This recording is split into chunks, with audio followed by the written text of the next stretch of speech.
What's up, real estate industry? This is episode 2 of the Lockbox podcast. Already in episode 2, my partner in crime, Scott Goodfellow, could not be on the pod today. He's traveling right now as the CEO of a company, so I'm holding down for it here with our producer and my buddy here, Johnny Ham and Cheese. I said that John wasn't going to talk a lot on this podcast, but today is his time to shine. So, Johnny, what's going on, man? Yeah, rare opportunity today. I'm ready to make my debut. There you go. I might kick Scott out of his seat if I have a good performance. Yeah, there you go. We'll have to see how this goes. But anyway, so today, kind of going back to what our podcast is about. It's we comment on everything from coaching to how realtors are dressing to what buyers and sellers are doing these days to the real estate industry, entertainment industry actually, as far as those real estate reality shows and that type of stuff. So today it's going to be again another unique podcast. It might be a shorter run time, but we're just gonna talk about 10 thoughts on the real estate industry, and this again is a wide range of topics. So the first one again, and this is kind of deriving from me being a real estate business coach now, is what are 3 problems that you can't commonly see from real estate agents that are looking to get a coaching service. And this is actually a question that John came up with. Attaboy, buddy. Yeah, these are sort of 3 things that I think real estate agents are looking for when they're looking to hire a coach. So, Yeah. like some of the most common problems that agents encounter. So they need to go to a professional to get more advice or get some help related to that so they can get back on track. Well, a lot of the times, like, again, just jumping right into these 3 things, the biggest one that I'll see is discipline. Most agents don't have the discipline to do activities that are going to generate them more business, right? And that all stems from lead generation.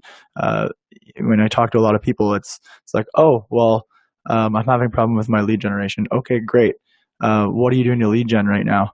Well, once in a while I'll make calls or I'll send emails. Okay, but that's once in a while. To have a lot of success in this industry and really kickstart your business to the point where you're going to get a lot of people reaching out to you, is you need to have the discipline as an agent to lead generate and actually make your calls, right? And block off time to do things that are going to help you be successful.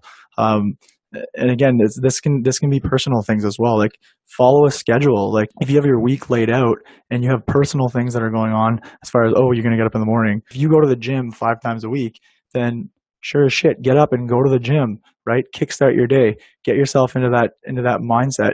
Be disciplined to follow your schedule. So the first problem, like I'm saying, is you don't have the discipline to do the activities that are going to make them successful. And the next problem, which is directly stemmed from this, is time management. Like, so many agents that I talk to are poor managers of their time. They're not efficient at all. And the biggest thing I think that they can do for that is to time block, right? Time block things.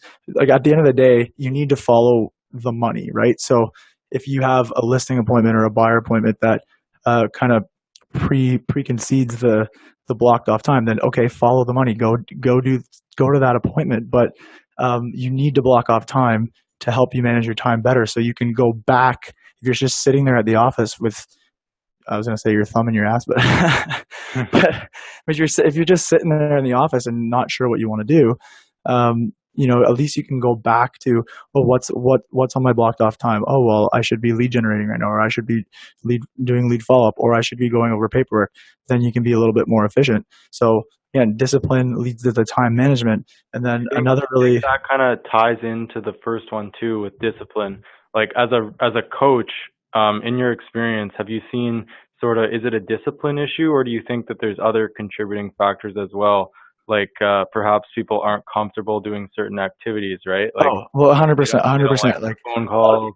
A lot of people don't like, again, most people don't really like doing cold calls or doing phone calls, but and that's where kind of the discipline comes in to be to put yourself in that uncomfortable situation for now, right?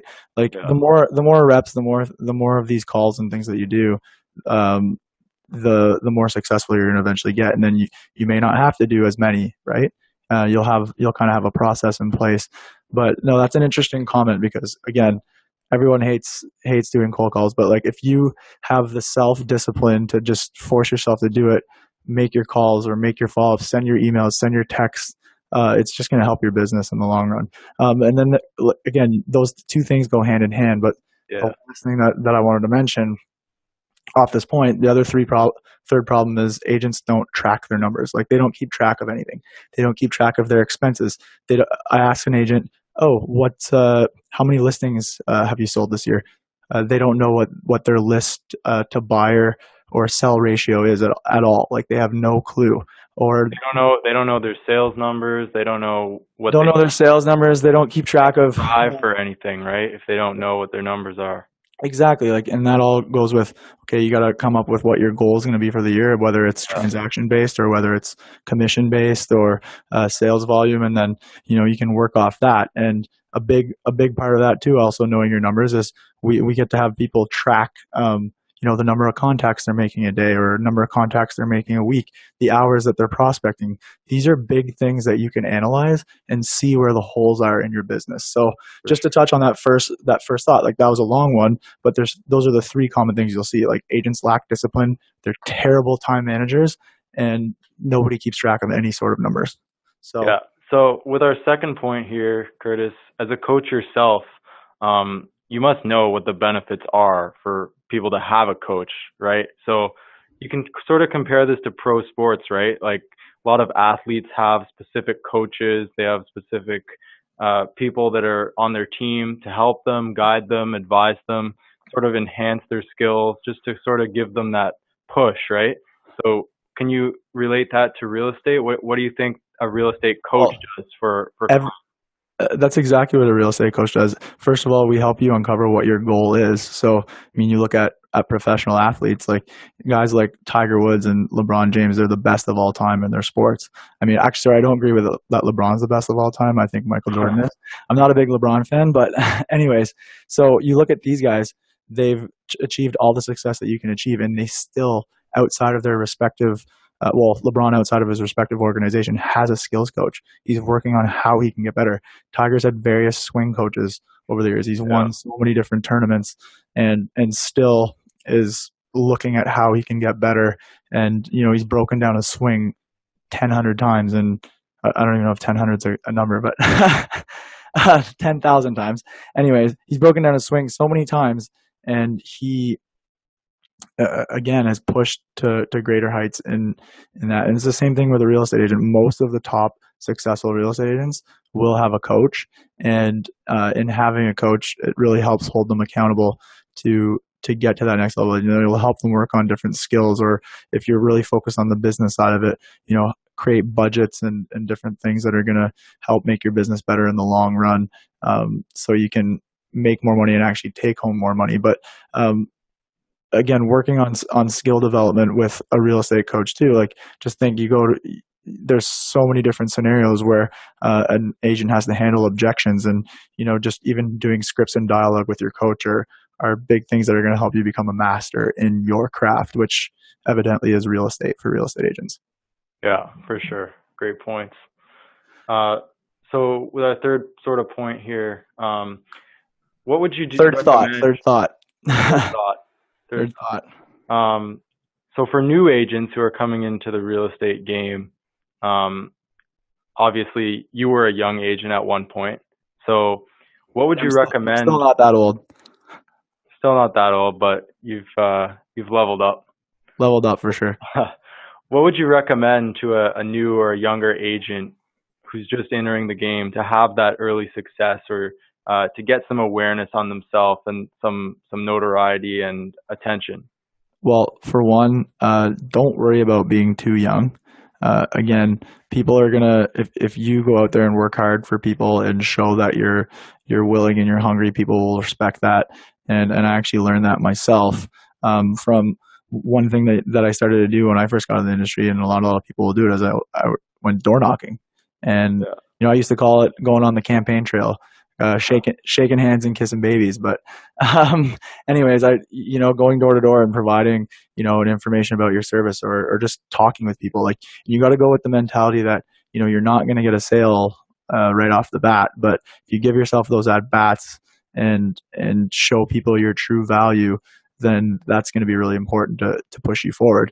So again, door knocking is one thing you could do. Another thing is just set a standard on how you want to be perceived. Dress well. Don't dress like shit. Don't you know what I mean? Like, if you want to walk around wearing suits and really dress like to impress, then if that's your personality that you want to have, then by all means do it. Or you just like to dress a little bit more business casual, if that's the way you want to be perceived. Set a standard of how you want to be, how you want to appear to people. Another really good thing that agents can do is find a mentor in the industry. Like, me personally, I've had lots of mentors over the years, and when I was a newer agent, I actually got I wanted to get on a team first and foremost. So what happened when I got on the team is, for one, they give you leads, or they're supposed to give you leads, Yeah. right? They get you the at bats, right? Because and again, if a team is good, they'll have sales meetings every week, and they'll try to teach you things and see what you can do to move people along in the process, and help you make sales on at an early stage, right?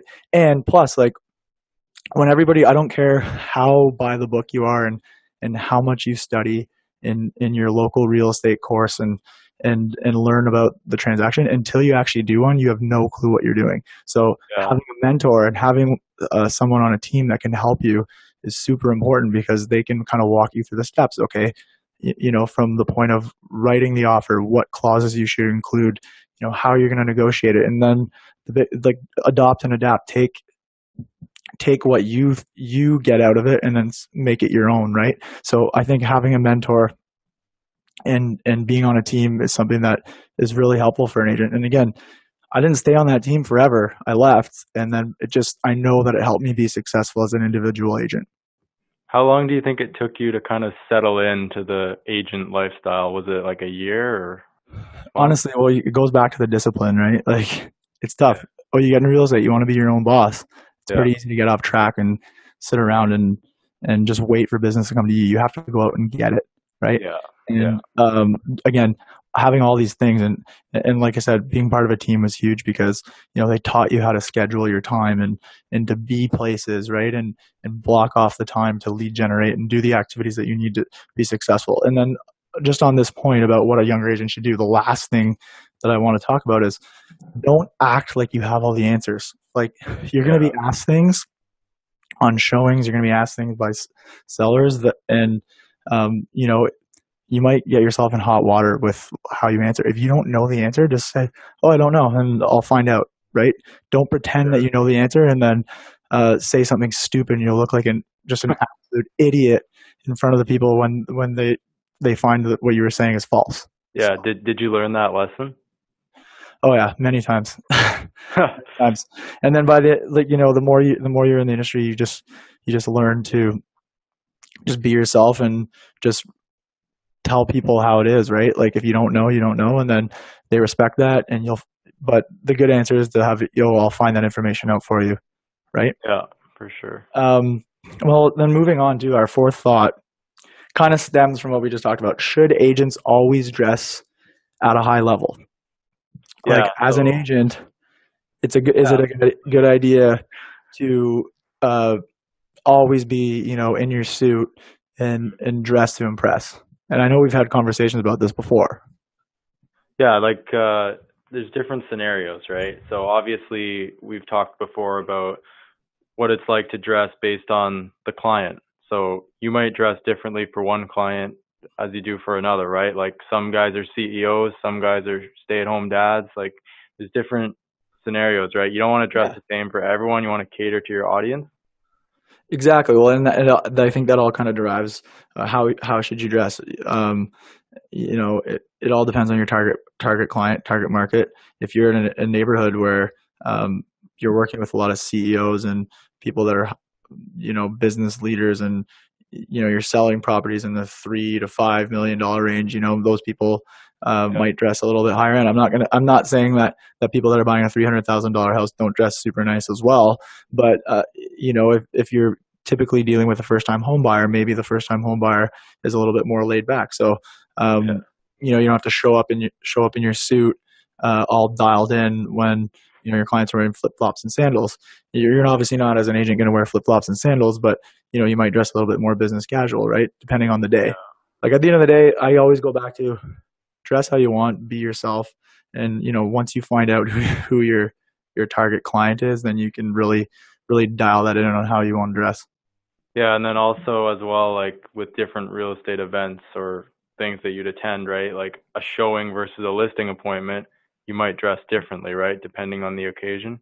Not necessarily, because again, like if you're a successful agent, you have Yeah. showings and listing appointments every day, right? True, yeah. Or if That's right. again, that statement can be different as well, because there's some people that only specifically deal with listing appointments, and then they refer buyers, or they have people working on their team that will go out on showings with buyers. But at the end of the day, figure out what your style is, figure out how you want to be perceived, and then dress the part, right?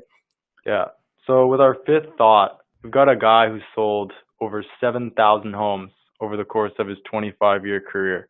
Yeah, What's going this on is with interesting. This was recently in the news. So Pat Hyman, he sold more than, like John said, 7,000 homes over the course of his 25-year career. So now he has a podcast, right? I think what that? it's called, Real Estate Rock Stars, is it? Yeah, I think so. Yeah. So his podcast, basically, this guy interviews a lot of people. Like, that's what hopefully we're striving for our podcast to be Yeah. someday. But he recently had Tracy Tudor. I don't know if you know her, but she is on Million Dollar Listing LA. Yeah, yeah. The other day, he had her on his show, and this was all over Inman News, and it's actually funny. The video was released, but basically, he has people on his podcast. She came on the podcast, and you could see. I don't know if they were in some sort of Zoom call or whatever, but on the call, she was getting her hair done by somebody first and foremost. So, I mean, clearly she didn't really care about being on the podcast.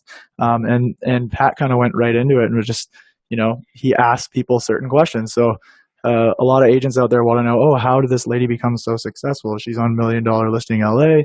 And basically, he asked her a couple of simple questions. I think the first question was, like, how many transactions did you do last year? And she What'd was you do in sales? I think it was what'd you do in sales?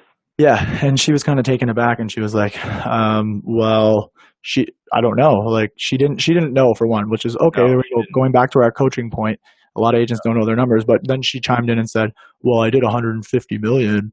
Okay, great, awesome. You're a superstar." Um, and then the next thing he asked was, "What is your average sales price?" And from there, she immediately kind of like ended the call. But what she didn't realize is that the call was still on. She just ended her video so Pat could hear what she was saying. And she looked to her assistant or whoever the hell was doing her hair, and she was like, "Who the fuck is this guy?"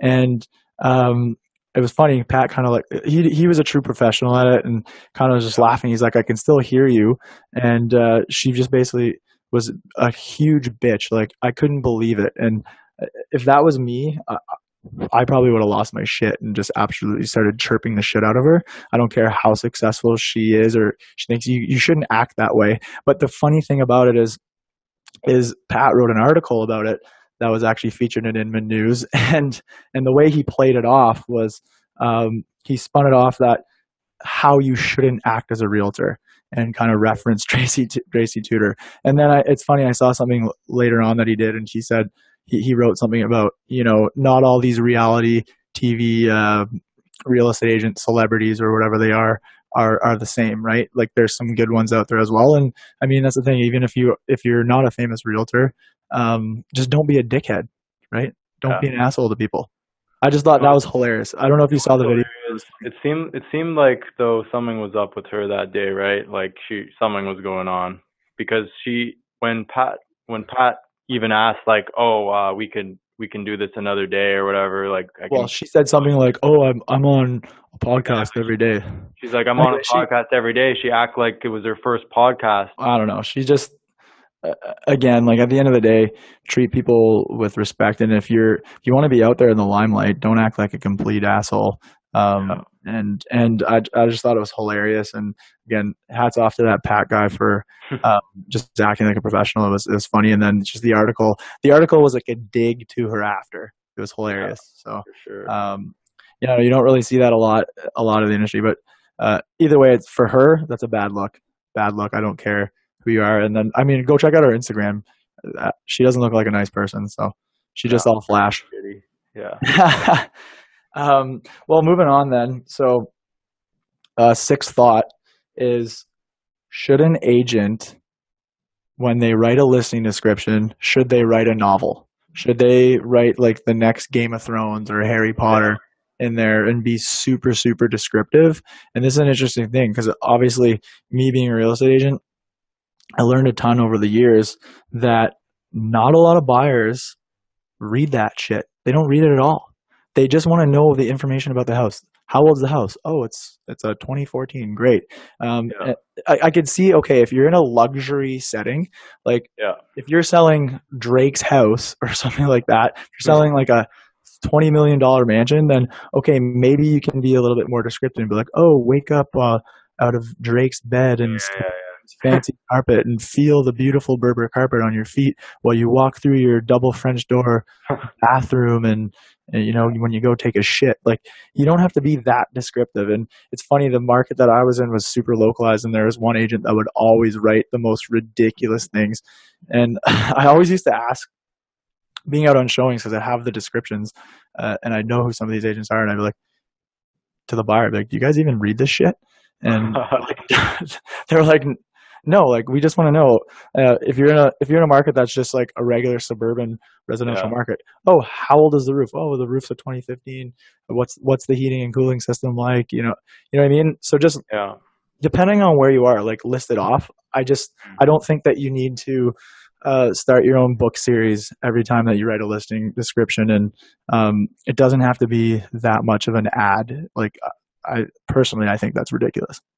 For Like, sure. It's just like ask you, John, as a buyer, what would be more important to you? That the write up was amazing and it was edited 14 times by your professor at college, or uh, would you just want to know the information about the house?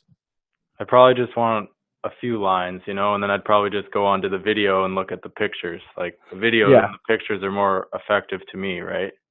I'm telling you honestly, a lot of people don't read them, and No, probably not. this is from a lot of stuff that I've read and from personal feedback. So I mean, For sure. just get to the point. If you're in a luxury market, okay, maybe whatever. I went to that Drake reference, but I don't even know. Has Drake ever sold a house?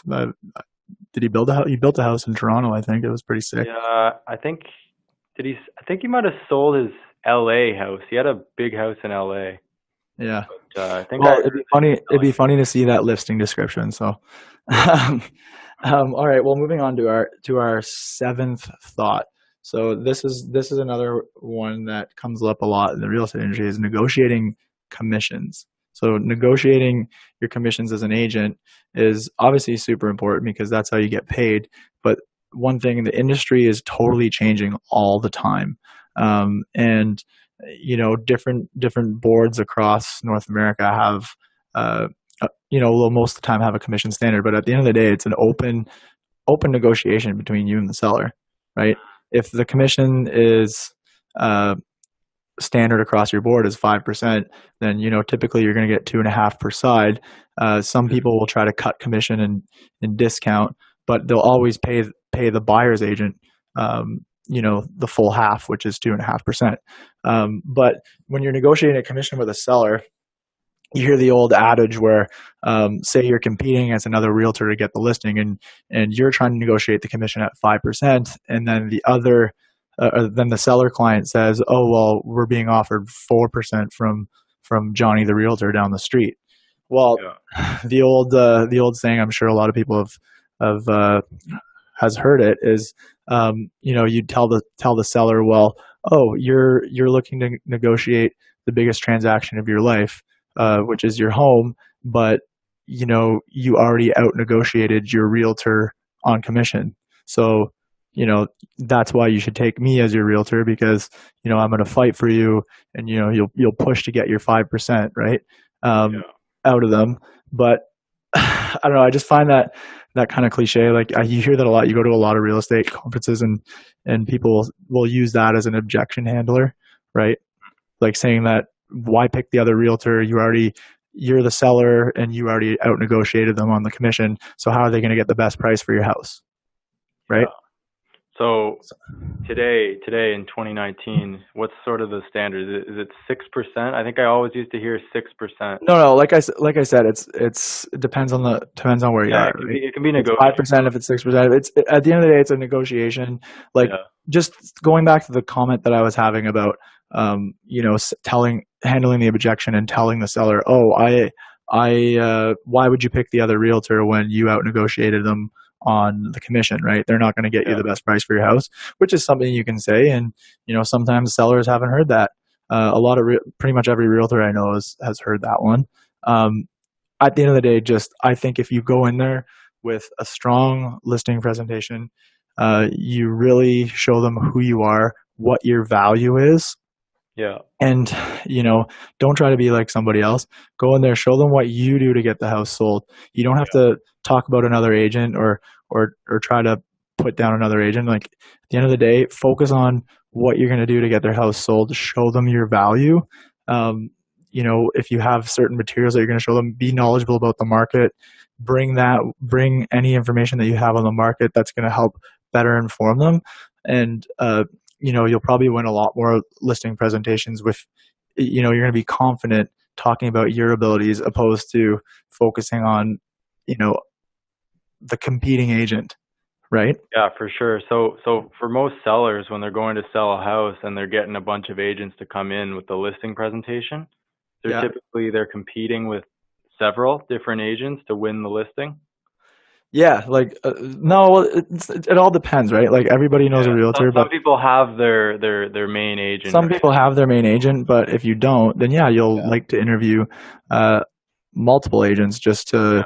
to learn more about their services. And at the end of the day, yeah, for sellers, I mean, the difference in having a listing at 5% or 4%, that can be thousands of dollars in a lot of cases, right? So Sure. you obviously want to save money as a seller, but the thing is, if you're looking at it from the real estate agent's standpoint, is you want to get the most amount of commission because that's the obviously your bread and butter, but you just as a real estate agent just show them what your value is. Like Yeah. that's your biggest negotiating point is you, right? For Focus on sure. yourself and show them what you can do for them and that you're going to get their house sold for top dollar, and that's going to help you when you're negotiating your commissions instead of tap dancing around with all these other things. At the end of the day, okay, if you can afford to cut the commission, then do it.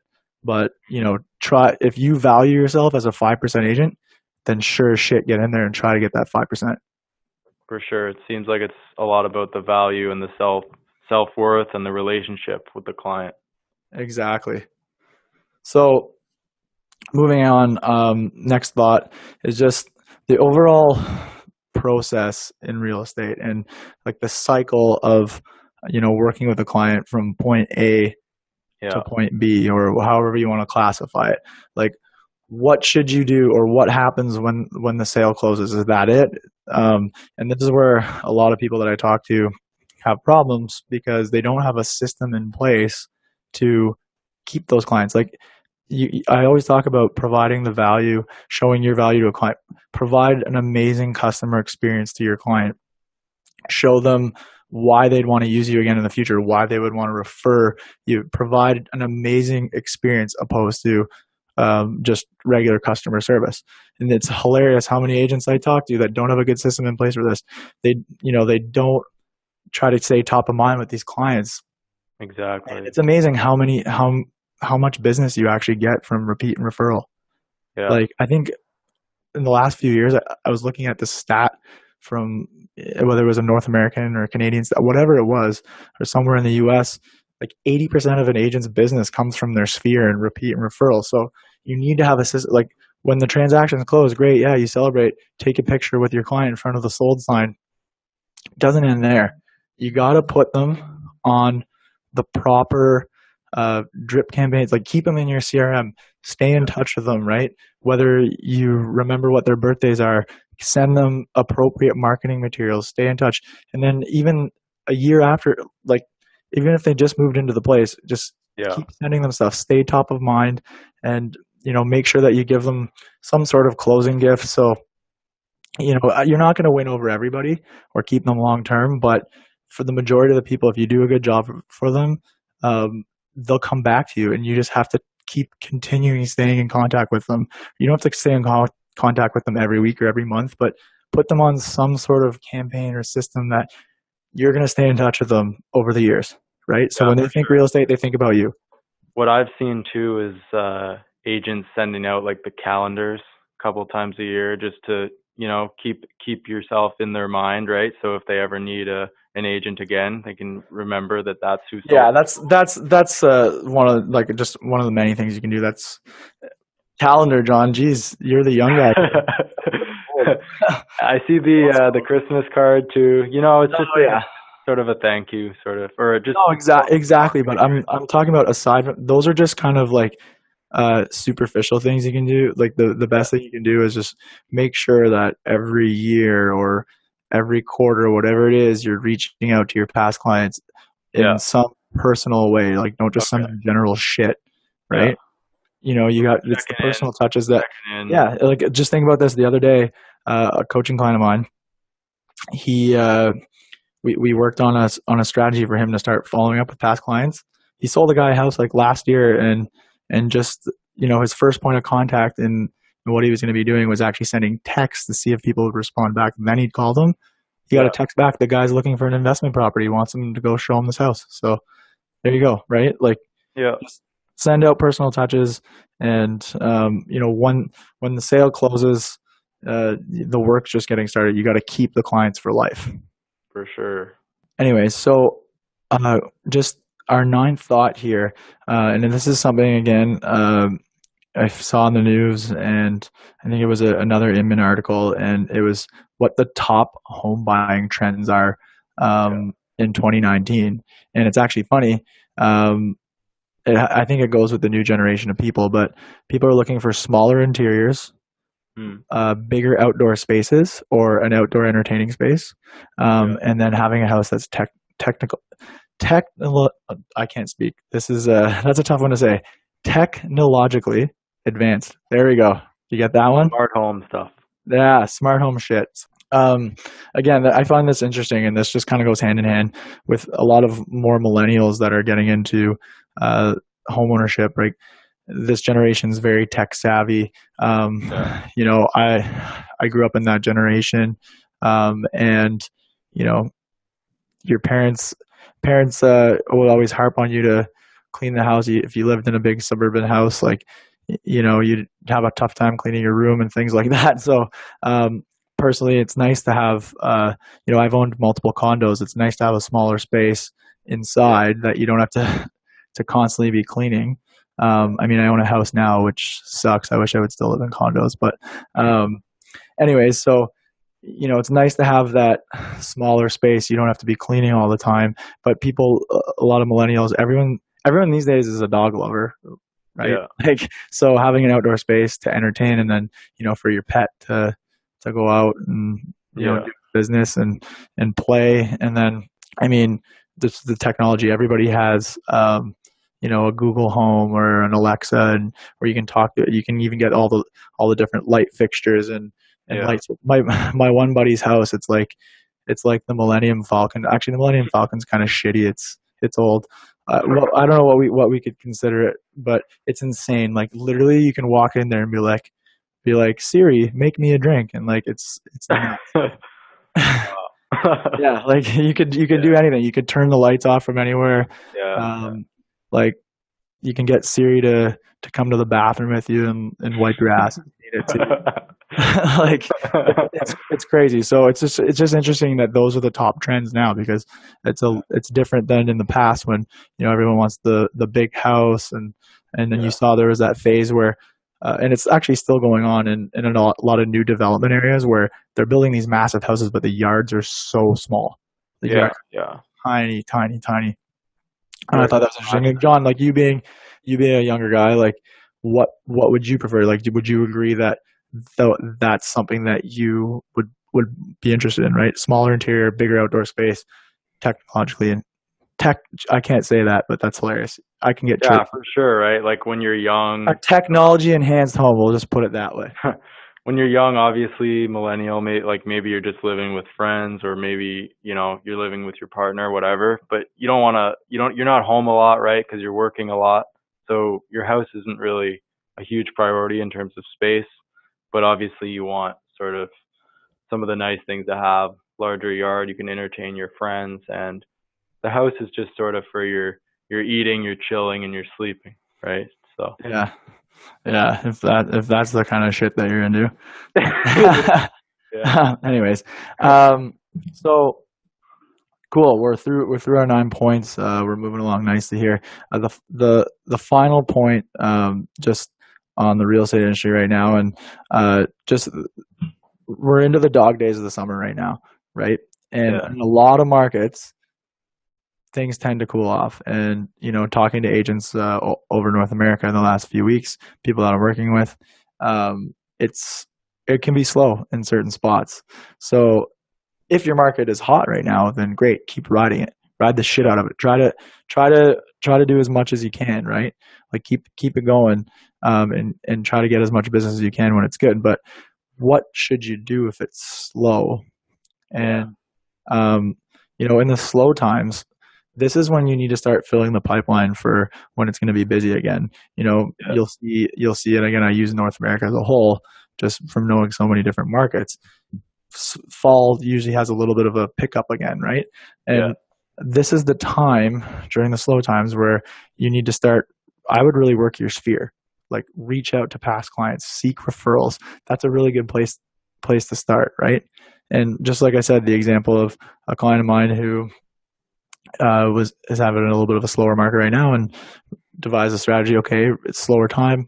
This is who we're going to prospect. This is who we're going to follow up with as past clients. And there you go. Boom. He's generated a little bit of business activity off of it. yeah, Gets to a sale. That's awesome. But like, you can always be doing something in your real estate industry. Or another thing you can do in the dark days of summer is work on the business, right? Figure out, okay, are you on track to reach your goals for the end of 2019? If you are, great. Most agents aren't. So what can you do to get back on track? Have you been doing the appropriate action steps to reach that goal? Like, the year is it's half over, right? Or more yeah, than that. So there's just so many different things that you can be doing, but those are two good places to start, right? Reach out to your sphere, your past clients, a way to generate business, and then maybe work on your business, set your budgets going yeah. forward. About just make sure you're being profitable and you're in the right spot for your business. Yep. So that just about does it for episode 2. So Scott should be back in the next episode. But it's been good to go through. Well, if he's gonna listen to this, Scott, you're a plug. Way to ditch us on Epi 2 already. But Yeah. like we said, we're gonna try to have people come onto the pod that can give us some insight into the industry, and maybe talk about some crazy shit that's happened to them in the business as well. Yeah. I have some good stories, but we can save that for another podcast. So, anyways, we'll sign off on this one. But thanks a lot. Sounds good. See ya. Oh yeah.